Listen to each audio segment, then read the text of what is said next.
সবকিছু ঠিক থাকলে আগামীকাল নবনির্বাচিত এমপিরা শপথ গ্রহণ করবেন এবং তার মধ্য দিয়ে এই যে আমাদের গত 18-19 মাস জাতির কাঁধে চেপে থাকা জগদ্দল পাথরের মতো অবৈধ শাসক ডক্টর ইউনূস তার বিদায় হবে উপদেষ্টা সহ, যদিও ইতিমধ্যে তার বিশেষ সহকারী এবং বেশ কিছু উপদেষ্টা দেশ থেকে পালিয়ে গেছে।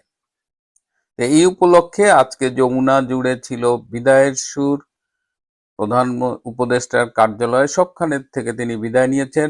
বাংলাদেশের সেনাপ্রধান জেনারেল ওয়াকার খান তিনি ডক্টর ইউনূসের সাথে বিদায়ী সাক্ষাৎ করতে গিয়েছিলেন এবং সেখানে ডক্টর ইউনূস ওয়াকারের কাছে দুঃখ প্রকাশ করেছেন এবং বলেছেন যে দায়িত্ব পালনকালে আমাদের মধ্যে কিছু ভুল বোঝাবুঝি হয়েছে, সেজন্য আমি দুঃখিত। এবং এই ভুল বোঝাবুঝিটাও মূলত হয়েছিল জাতীয় নিরাপত্তা উপদেষ্টা ডক্টর খলিলকে কেন্দ্র করে, যদিও অন্য অন্য সময় তারা একসাথেই কাজ করেছে। জেনারেল ওয়াকার ডক্টর ইউনূসকে বলেছে, স্যার আমরা আপনাকে অনেক মিস করব। তার উত্তরে ডক্টর ইউনূস বলেছে যে নতুন যিনি যমুনায় আসবেন তিনিও আপনার খুব কাছের এবং আপনি আসবেন, তার সাথে দেখা করবেন এবং তখন অতটা আর আমাকে মিস করবেন না। শোনা যাচ্ছে যে আপাতত প্রধানমন্ত্রী হিসেবে নির্বাচিত হবার পর জনাব তারেক রহমান যমুনায় থাকবেন প্রথম কয়েকদিন, আর কি শুরুর দিকে, যতক্ষণ না তার জন্য অন্য বাসভবন নির্ধারণ না করা হয়। এদিকে আগামীকাল সকাল 10টায় যে এমপিরা শপথ গ্রহণ করবেন, আজকে দুপুর 3টে পর্যন্ত এমপিদের কাছে এই শপথের জন্য কোনো চিঠি বিলি করা হয়নি। কে শপথ পড়াবে এটা নিয়েও এখনো সিদ্ধান্ত নেওয়া যায়নি। একদল মনে করছে সংবিধান অনুযায়ী স্পিকার অথবা ডেপুটি স্পিকারের এই শপথ গ্রহণ অনুষ্ঠান পরিচালনা করা দরকার। এদিকে আসিফ নজরুল এবং তার সমর্থক যারা এমপি নির্বাচিত হয়েছেন তারা চাইছেন যে স্বৈরাচারের দোসর স্পিকার বা ডেপুটি স্পিকারের কাছে তারা শপথ গ্রহণ করবেন না। তারা শপথ গ্রহণ করবেন আইদার প্রধান বিচারপতির কাছে অথবা প্রধান নির্বাচন কমিশনারের কাছে।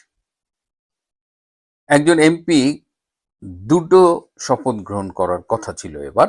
একবার হলো যে সংবিধান সংস্কার পরিষদের সদস্য হিসেবে, এই যে গত কয়েক মাস ধরে ডক্টর আলী রিয়াজের নেতৃত্বে যে সংবিধান সংস্কার কমিশন হয়েছিল এবং তারপরে জাতীয় ঐকমত্য কমিশন করলেন, জুলাই সনদ করলেন, এখন সেই অনুযায়ী তো সংবিধানটার পরিবর্তন করতে হবে, সেই পরিবর্তন করবে, তাদের তখন সংবিধান সংস্কার পরিষদ বলা হবে, এই এমপিরাই তো তারা করবে। আর এমনি নর্মাল এমপি হিসেবে তো একটা শপথ গ্রহণ আছেই, অর্থাৎ একজন এমপি দুইবার শপথ গ্রহণ করবেন। এটা নিয়েও বিএনপি খুব ক্লিয়ার স্ট্যান্ড নিয়েছে। বিএনপি বলেছে না, আমরা এমপি হিসেবে শপথ গ্রহণ করব, আর সংবিধান সংস্কার পরিষদের সদস্য হিসেবে যে শপথ গ্রহণের প্রসঙ্গ আসছে এটা তো আসলে সংবিধানে নাই। এবং আজকে বিএনপি নেতা সালাউদ্দিন আহমেদ বলেছেন যে অনেকগুলো শর্ত পূরণ হলেই তারা সংবিধান সংস্কার পরিষদের সদস্য হিসেবে শপথ গ্রহণ করবে, অনেকগুলো যদি হয় তারপরে, মানে ইটস এ কন্ডিশনাল। তার মানে অতগুলো শর্ত পূরণ হচ্ছে না এবং বিএনপি মোটামুটি স্ট্রিক্ট যে তারা এই সংবিধান সংস্কার পরিষদের সদস্য হিসেবে শপথ গ্রহণ করছেন না। ডক্টর আলী রিয়াজ কিন্তু এইটা বাস্তবায়নের জন্য আজকে সারাদিন খুব চেষ্টা করছে এবং বিএনপি যেহেতু রাজি হয়নি, অমনি জামাত এবং তার যে 11 দলীয় জোট তারা আজকে বাইতুল মোকাররমের উত্তর গেটে প্রতিবাদ সমাবেশ করেছে। এই নির্বাচন ভালো হয় নাই, এই হয় নাই, সেই হয় না, এবং নির্বাচন যে ভালো হয়নি এটা আমরা বললে তো আপনারা বিশ্বাস করেন না। আজকে ট্রান্সপারেন্সি ইন্টারন্যাশনাল বাংলাদেশ একদম মানে তারা প্রচুর ডেটা দিয়ে বলেছে যে এই নির্বাচনটা মানে তাদের ডেটা ইটসেলফ বলছে যে এই নির্বাচনটা আসলে ভালো হয়নি। তারা র্যান্ডামলি 70টা আসন, যে 300 আসনে নির্বাচন হয়েছে তার মধ্যে 70টা আসন থেকে তারা ডেটা কালেক্ট করেছে এবং সেই ডেটা কালেকশন অনুযায়ী এই নির্বাচনে জাল ভোট পড়েছে 21.4%।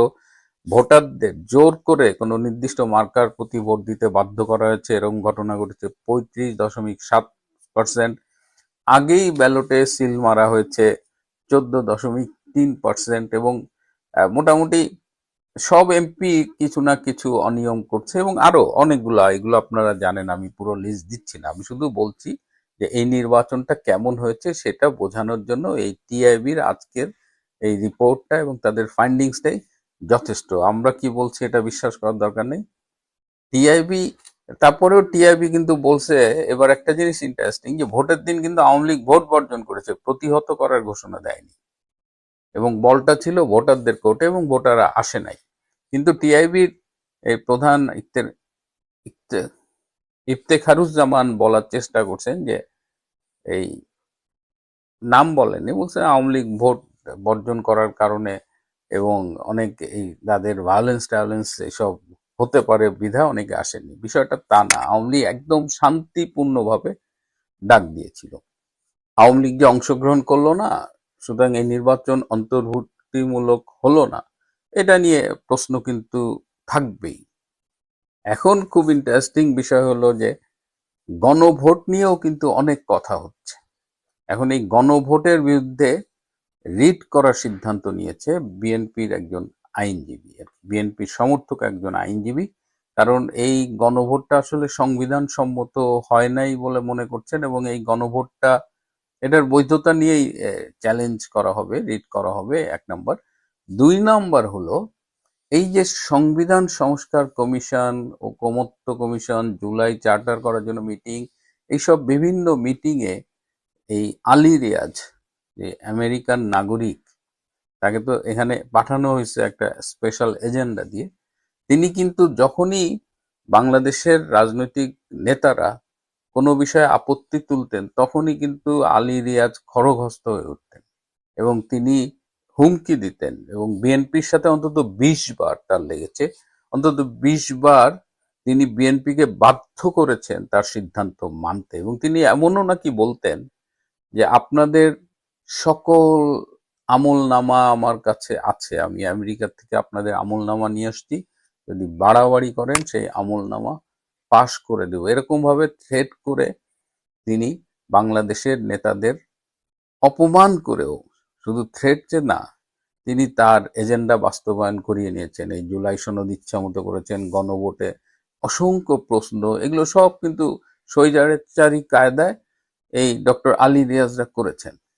তো এখন বিএনপি তো নির্বাচন জয়লাভ করেছে, এখন বিএনপির কোর্টে বল, বিএনপি এখন এই সুযোগটা নিচ্ছে, বিএনপি এই অপমানের প্রতিশোধ নিতে চায়, এবং ডক্টর আলী রিয়াজের বিরুদ্ধে খুব দ্রুত মামলা হওয়ার একটা সম্ভাবনা আছে, এবং সেই মামলার প্রেক্ষিতে ডক্টর আলী রিয়াজকে যে কোনো সময় গ্রেপ্তার করা হতে পারে, এরকমও আলোচনা চলছে। সুতরাং এখানে আমাদের রাজনীতিবিদরা অনেক খারাপ, আমরা গালাগালি করি, কিন্তু এই মুহূর্তে বিএনপি আপাতত যে স্ট্যান্ডটা নিচ্ছে, যদি সেই স্ট্যান্ডটা তারা ধরে রাখতে পারে, তাহলে সেটা অবশ্যই তাদের প্রশংসা করতে হবে। এবং বিএনপির ভেতরে একটা বড় অংশই চাচ্ছে যে তারা সংবিধানের বাইরে যাবে না, তারা সংবিধান মেনেই শপথ নেবে, সংবিধান মেনেই তারা সংসদ পরিচালনা করবে, এবং সেটা করতে গেলে জুলাই সনদ, গণভোটের হা ভোট, এগুলো কিন্তু অটোমেটিক্যালি বাতিল হয়ে যায়।